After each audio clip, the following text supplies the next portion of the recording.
Good afternoon everyone, I'm Austin Pollock. It's wonderful to have your company this hour. We begin with the ongoing situation in Gaza, with the chief of Hamas saying the Palestinian militant group is near a truce with the IDF as the assault on Gaza intensifies with more rockets fired into the city. The group has conveyed a statement to Qatari mediators. While the statement did not provide specific details, a Hamas official has told Al Jazeera that negotiations mainly focus on the duration of the truce, arrangements for delivering aid to Gaza, and the potential exchange of Israeli hostages held by Hamas for Palestinian prisoners in Israel.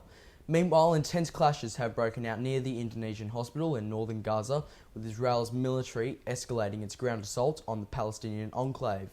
The updates from the Indonesian hospital follow weeks of attention on Al-Shifa, Gaza's primary medical facility, where numerous patients and staff are still confined. Over 20 infants have been evacuated from Al-Shifa yesterday and are currently receiving treatments in hospitals in Egypt. A war of words is breaking out between Canberra and Beijing, with China rejecting Australia's version of events regarding an incident involving HMAS Toowoomba and a Chinese Navy destroyer vessel off the coast of Japan. Australia says a team of divers had been deployed in international waters off the coast of Japan, inside the exclusive economic zone, to help remove fishing nets from their ship's propeller. A Chinese Navy destroyer vessel was in the area at the time and advanced before receiving a warning from Australian personnel that there were divers in the water near them and were asked to keep clear of the area. However, the Chinese vessel continued to approach regardless. Then it operated its hull-mounted sonar. That forced Australian divers out of the water and reportedly caused injury to one of them due to sonar pulses. The Prime Minister has labelled the actions as dangerous and believes that it risks damaging their relationship. Now China has hit back at Australia, accusing the government of stirring trouble. China's foreign ministry saying they acted professionally at all times and in accordance with international laws. Meanwhile, the opposition has hit out at the PM, saying China needs to be called out for their behaviour. It's propaganda and we shouldn't abide it for a second. The fact is that there is aggressive behaviour taking place and our country should be calling it out. The Chinese military is strictly disciplined and always operates professionally. We hope the relevant party will stop stirring up trouble at China's doorstep.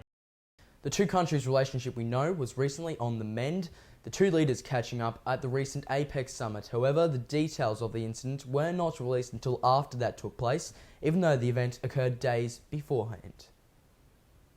The global search for a new Optus CEO is now on, with the former New South Wales Premier and current executive of the company, Gladys Berejiklian, a possible contender. The Premier remained tight-lipped this morning as she left her home on Sydney's North Shore after she joined Optus in early 2022. Insiders have told Six News that they believe the former Premier does hold many features that the former CEO, Kelly Bayer Rosmarin, lacked, such as skills with media and crisis management.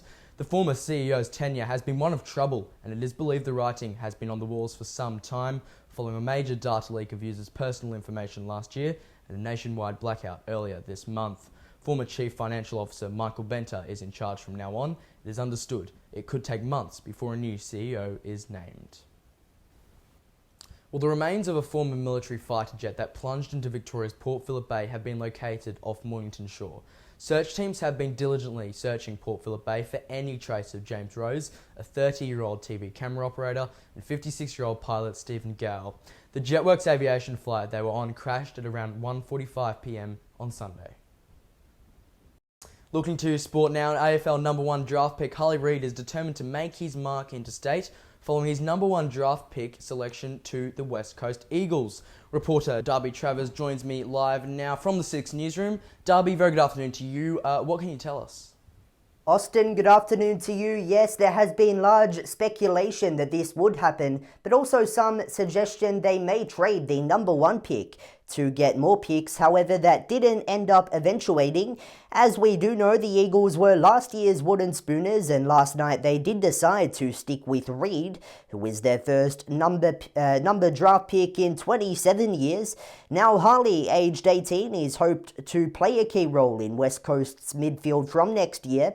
He was handed the club's famous number 9 jumper by its previous owner in Nick Natanui, who did inherit it from former Brownlow medal winner Ben Cousins. Despite being widely recognised as the widely acknowledged top pick and expressing a pretty laid-back attitude towards the hype of being number 1, He did acknowledge he did experience some nervousness before his name was indeed announced. The top 10 draft picks have all found their new clubs. Harley Reid at West Coast, Colby McKercher at North Melbourne, Jed Walter at the Gold Coast, Zane Dorsman at North Melbourne, Nick Watson at the Hawks, Riley Sanders at the Bulldogs, Caleb Windsor at Melbourne, Daniel Curtin at Adelaide, Ethan Reid at the Gold Coast, and Nate Caddy at the Bombers. So Austin, the AFL Draft will continue tonight as we send it back to you in the studio. All right, Darby, we'll keep a close eye on that one this evening. Thank you very much, Darby Travers, in the Six newsroom. Let's now get a check of your weather. Severe storms are set to bring heavy rain, large hail and damaging winds to much of northern and east Australia this week. More than 80 millimetres of rain had been recorded in Queensland's Darling Downs region over Sunday. Meanwhile, over in the west, it's scorching with a record-breaking streak of days above 35 degrees in Perth. Your Wednesday weather forecast now: in Brisbane, top of 26 tomorrow and showers. Sydney, partly cloudy, 25. Canberra, sunny and 26. In Melbourne, sunny and top of 19 degrees. Hobart will be sunny and 18. Adelaide also sunny and 24. Perth heading for a fine and sunny day. Very warm over there, 39 degrees. And in Darwin, sunny and 33. Now here are the top stories we are following on 6 News this hour for this Tuesday, the 21st of November. The chief of Hamas has said the Palestinian militant group is near a truce with the IDF as the assault on Gaza intensifies with more rockets fired into the city. The group has conveyed a statement to Qatari mediators which, although doesn't provide specific details, a Hamas official told Al Jazeera that negotiations mainly focus on the duration of the truce, arrangements of delivering aid to Gaza and the potential exchange of Israeli hostages held by Hamas for Palestinian prisoners in Israel. And the global search is now on for a new Optus CEO, with the former New South Wales Premier and current executive of the company, Gladys Berejiklian, a possible contender. It comes after the former CEO, Kelly Bayer Rosmarin, quit yesterday, following a nationwide outage of the network earlier in the month. There's news on the hour every hour here on 6 News. Thanks very much for your company. More news coverage does continue directly after this.